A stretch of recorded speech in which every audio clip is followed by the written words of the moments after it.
C'est extrêmement stimulant, ça crée de la cohésion d'équipe. C'est une manière de remettre un peu l'humain au centre d'un moteur économique. On a toujours eu les trois piliers bien en tête, c'est-à-dire le volet social, économique et environnemental. Quand on parle de responsabilité sociétale, etc., on ne parle ni plus ni moins que de citoyenneté. La RSE, c'est naturel.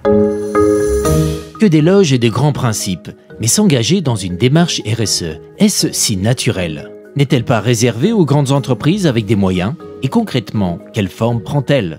Les bénéfices, que ce soit pour l'entreprise, les salariés ou l'environnement, sont-ils bien là? Graal ou chimère, opportunités ou contraintes, distinguons réalité de terrain et idées reçues grâce aux témoignages de divers acteurs d'entreprise. Certes, trier du papier, c'est un début, mais la responsabilité sociétale des entreprises, qu'on appelait auparavant développement durable, c'est bien plus. Trois piliers sont à l'œuvre: social, environnemental et économique. Respecter ses salariés, respecter le code du travail, on va commencer par là. C'est aussi trier ses déchets, faire des gestes pour l'environnement. Ne plus utiliser de bouteilles en plastique, ne plus utiliser de gobelets, paramétrer les impressions en recto verso. De mettre déjà un cadre de travail le plus agréable possible. C'est la mise en place de tickets restaurants et c'est la mise en place là concrètement cette année d'une démarche de rétribution du bénéfice de l'entreprise dans le cadre d'un plan épargne entreprise. Mais la RSE va au-delà des pratiques internes de l'entreprise. Les interactions externes peuvent aussi être impliquées, comme celle avec ses partenaires et sponsors quand on dirige un festival. On essaye de sensibiliser aussi nos sponsors. On essaye de réduire le plus possible ces distributions de cadeaux qui sont souvent en plastique, plutôt que d'offrir un produit qui sera utilisé juste pendant une demi-heure ou une heure. Faites-en moins, mais faites des gourdes qui, elles, seront réutilisées parce qu'elles sont marquées européennes, au moins tout le week-end, voire tout l'été. La RSE, synonyme de contrainte? Assurément non, car pour ces entreprises, elle est plutôt perçue comme une réponse à leurs besoins, et même comme un vrai levier de rentabilité. Le tourisme, il ne pourra continuer que si c'est un tourisme durable. Donc la RSE, elle est essentielle et stratégique. Je pense au label des bouchons lyonnais, où si on veut garder une certaine façon de faire la cuisine authentique avec des produits locaux, c'est aussi notre rôle de défendre ce tourisme durable. Depuis très très longtemps, on essaye d'encourager nos visiteurs à de bonnes pratiques.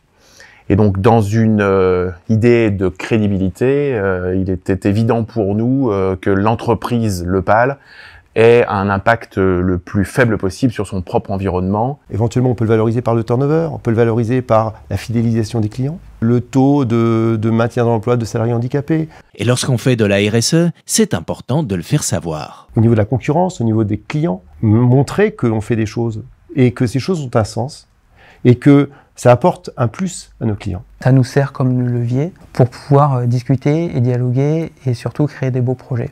Sans hésiter, la RSE et la rentabilité sont bien sûr tout à fait compatibles.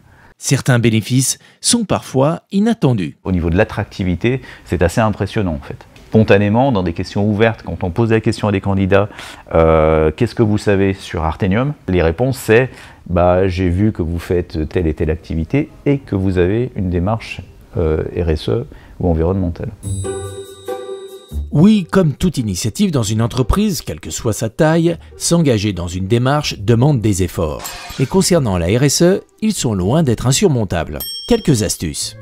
C'est peut-être de ne pas aller trop vite et d'avancer pas à pas, de prendre le temps de choisir les bons enjeux, les bonnes actions à mettre en œuvre et commencer par des petits actes, des éco-gestes au bureau avant de se lancer dans des ambitions ou dans des actions beaucoup plus vastes. Nombreuses sont les entreprises qui optent pour un accompagnement par un cabinet conseil. À la clé, regard extérieur et simplification de la démarche. C'est simple et accessible parce que ça se met en place par étapes, structuré, petit à petit, sans pression. Et puis il y a des outils que nous on n'avait pas, comme l'analyse de matérialité, comme un bilan carbone, des choses comme ça qu'on a mis en œuvre. La responsable RSE du groupe Partouche partage son expérience. Il faut que tous les salariés soient impliqués. La RSE, c'est à tous les niveaux de l'entreprise. Et Cécile Aligondarde de Mediapost nous donne sa recette. Ce que nous avons mis en place chez Mediapost, c'est un comité RSE, puisque finalement, à la direction du développement durable, nous ne sommes pas nombreux.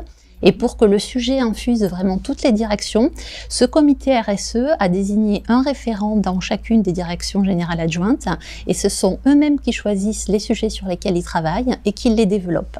Et on pilote juste le suivi et l'avancée des actions. Et comme ça, le sujet vraiment diffuse partout, non seulement au siège, mais également sur le terrain. Au bout d'un certain temps, on s'affranchit de cette structuration et on fait du développement durable ou de la RSE, RSO sans le savoir. Développer son business, fidéliser ses salariés, se démarquer, innover, la RSE est compatible avec tous les enjeux d'une entreprise, petite ou grande. La satisfaction de réduire l'impact négatif sur son environnement est donc à la portée de tous. La RSE, on ne le voit pas comme une contrainte et une charge, mais vraiment comme un stimulant en termes d'innovation. Au niveau d'une entreprise, au niveau d'une structure, quelle qu'elle soit, c'est de savoir ce qu'on laisse après ce qu'on fait.